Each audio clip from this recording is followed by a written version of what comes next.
اللہ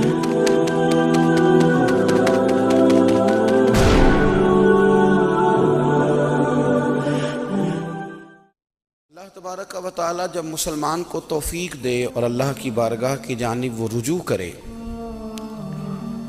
تو پھر اس کا رویہ یہ ہونا چاہیے کہ اس کی توجہ ہو اللہ کی جانب۔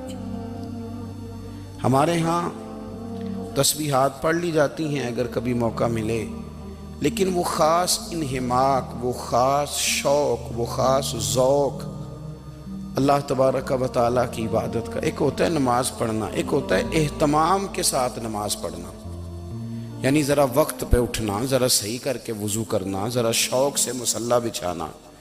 ایک ہوتا ہے تسبیح پڑھ لینا اور ایک ہوتا ہے ذرا تھوڑا سا نا شوق کے ساتھ اللہ کو یاد کرنا۔ آپ کبھی جو میں نے آیہ کریمہ پڑھی اس کی آپ شان نزول دیکھیں، نبی کریم صلی اللہ تعالیٰ علیہ وسلم کے نا کچھ صحابہ اللہ کی محبت کے شوق میں حضور کی بارگاہ میں حاضر ہوئے اور انہوں نے آ کے عرض پتہ کیا کیا،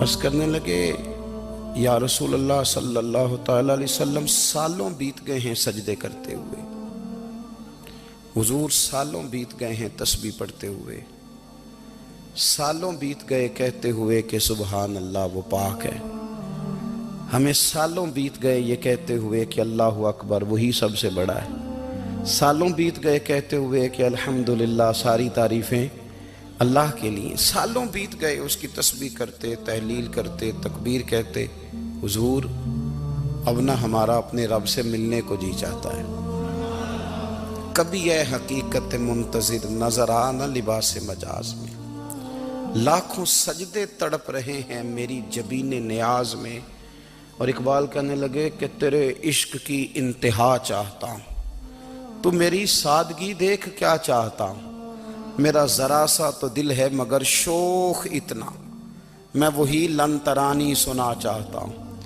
میرا بھی دل کرتا ہے کہ اللہ میں تجھے کہوں میں تجھے دیکھنا چاہتا ہوں جس طرح حضرت موسیٰ کلیم علیہ السلام نے کہا تھا، اور تو مجھے کہے کہ لن ترانی تو نہیں دیکھ سکتا، ذرا سا تو دل ہے مگر شوق اتنا، میں بھی وہی لن ترانی سنا چاہتا ہوں۔ پھر کہنے لگے بھری بزم میں راز کی بات کہہ دی، بڑا بے ادب ہوں سزا چاہتا ہوں۔ دیکھو سب لوگوں کے بیچ ہی میں نے یہ کہہ دیا۔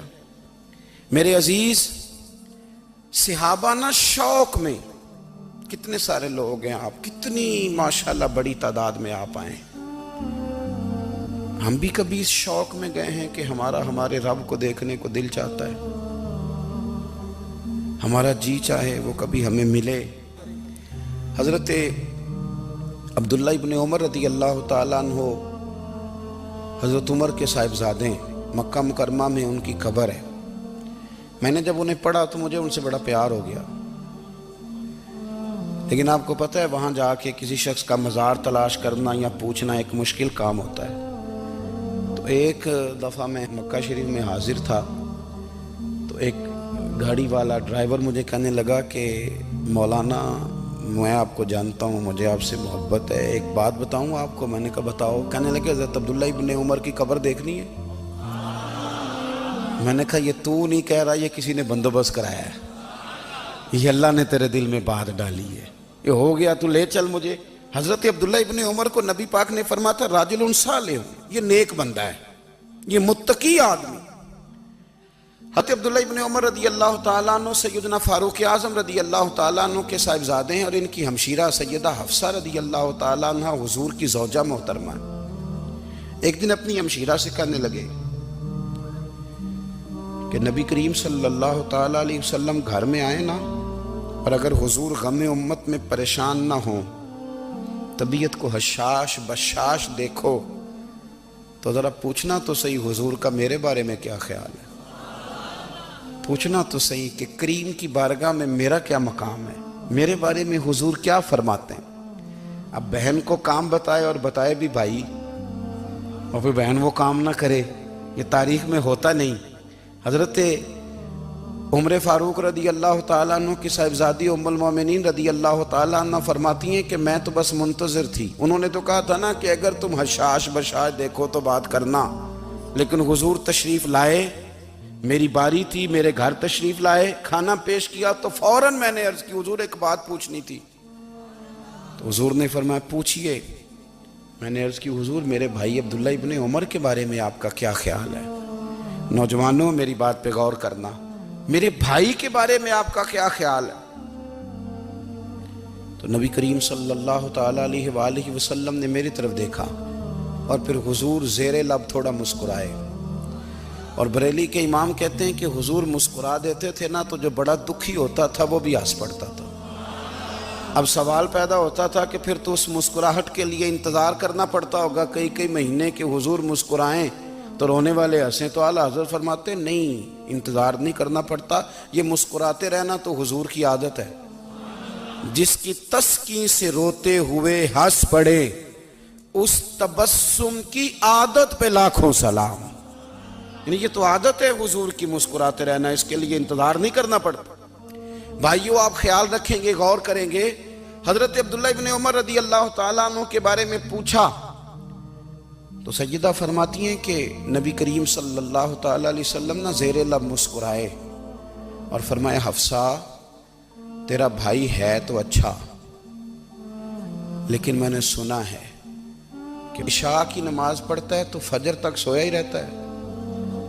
او نوجوانوں, 10 بجے تک سونے کی بات نہیں ہوئی, 9 بجے تک سونے کی بات نہیں ہوئی, 11 بجے اٹھنے کی بات نہیں. حضور فرمانے لگے میں نے سنا ہے کہ عشاء کی نماز پڑھ کے سو جاتا ہے اور فجر تک سویا ہی رہتا ہے.